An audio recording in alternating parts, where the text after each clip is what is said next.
Hey guys, welcome back. It's time for another story, and today I have for you stone soup. This one is illustrated by Diane Patterson.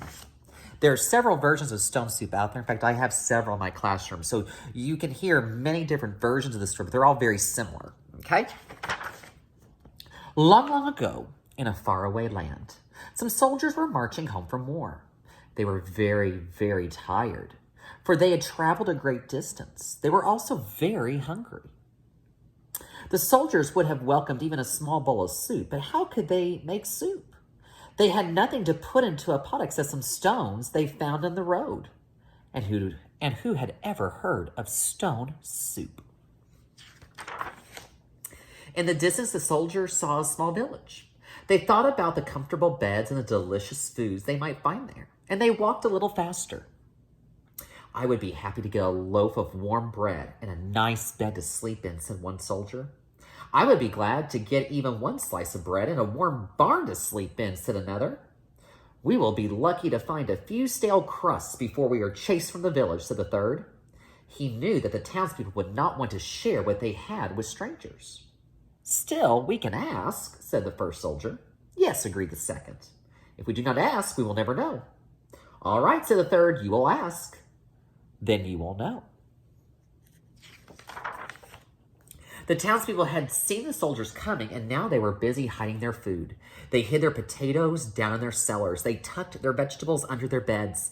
They stuffed their barley into their pillowcases. They hung their meat inside their closets, and they lowered pails of milk down into the wells. At last, all the food in the entire village was hidden. The villagers went inside their houses and waited. When the soldiers arrived, they knocked on the first door they saw.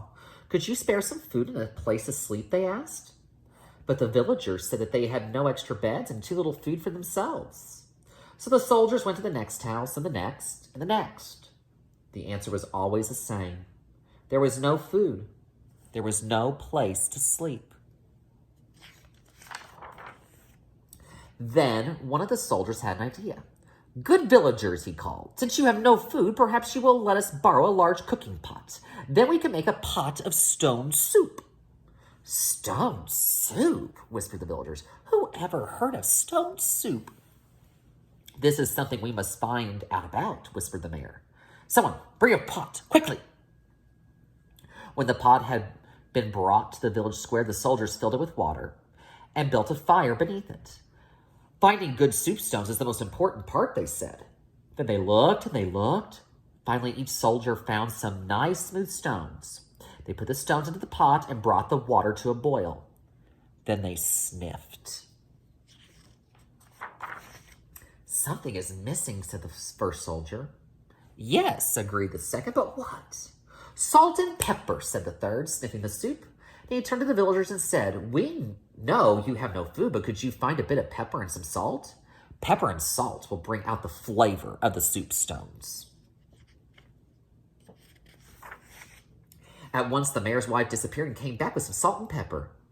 Thank you, said the soldiers, and they shook the salt and pepper into the pot. It smells better already. They all sniffed the soup. Then one of the soldiers said, A good stone soup should have some onions.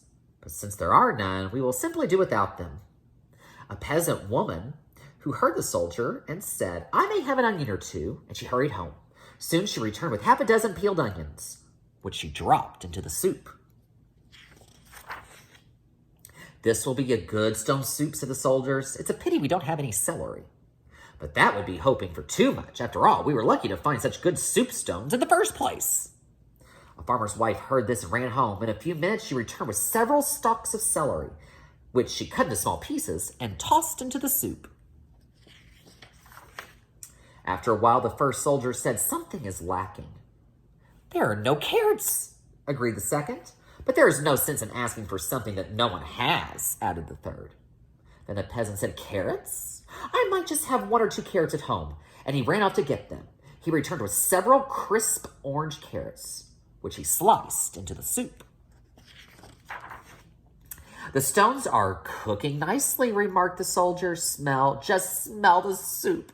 Too bad we don't have a few potatoes. But why wish for something you can't get? A farmer overheard this and hurried away. Soon he was back with an armful of potatoes. The soldiers peeled them and tossed them into the soup. Then the first soldier stirred the soup, saying, "It is a bit too thin, but since there is no barley to thicken it, we will have to be satisfied."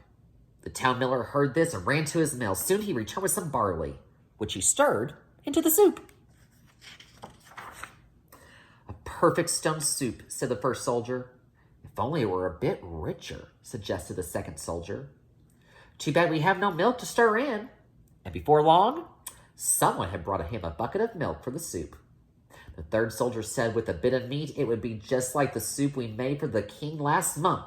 But since there is no meat, we must be content with what we have." The villagers buzzed with excitement. The soldiers had dined with the king. The townspeople ran to their houses and came back with big chunks of meat, which they put into the soup. When at last the stone soup was ready, the soldiers tasted it. "It is thick," said the first. "It is rich," said the second. "It is fit for a king," said the third. Now the villagers decided that if the soup were really fit for a king, then it could not be served alone. So they brought out loaves of bread and roasts of barrels of cider. Long tables were set in the village square, and everyone sat down to eat. And all the villagers agreed that the soup was thick, rich, and fit for a king. They could hardly believe it had been made from stones. They ate and drank and danced well into the night. Then they took the soldiers into their homes and let them sleep in the most comfortable of beds. In the morning, everyone gathered again in the village square. "Thank you for everything," said the soldiers. "We want to thank you," said the mayor. "You have taught us something important." "Goodbye," called the soldiers as they headed down the road. "Goodbye," called the mayor. "Imagine," whispered the townspeople, "thick, rich soup made from stones. No one will ever believe it. After all, who ever heard of stone soup?" Those soldiers were pretty tricky, weren't they? And if you guys want to make stone soup, there are recipes online that you can go, and maybe you can make some stone soup with your family, and you could send us some pictures. Have a good one, guys.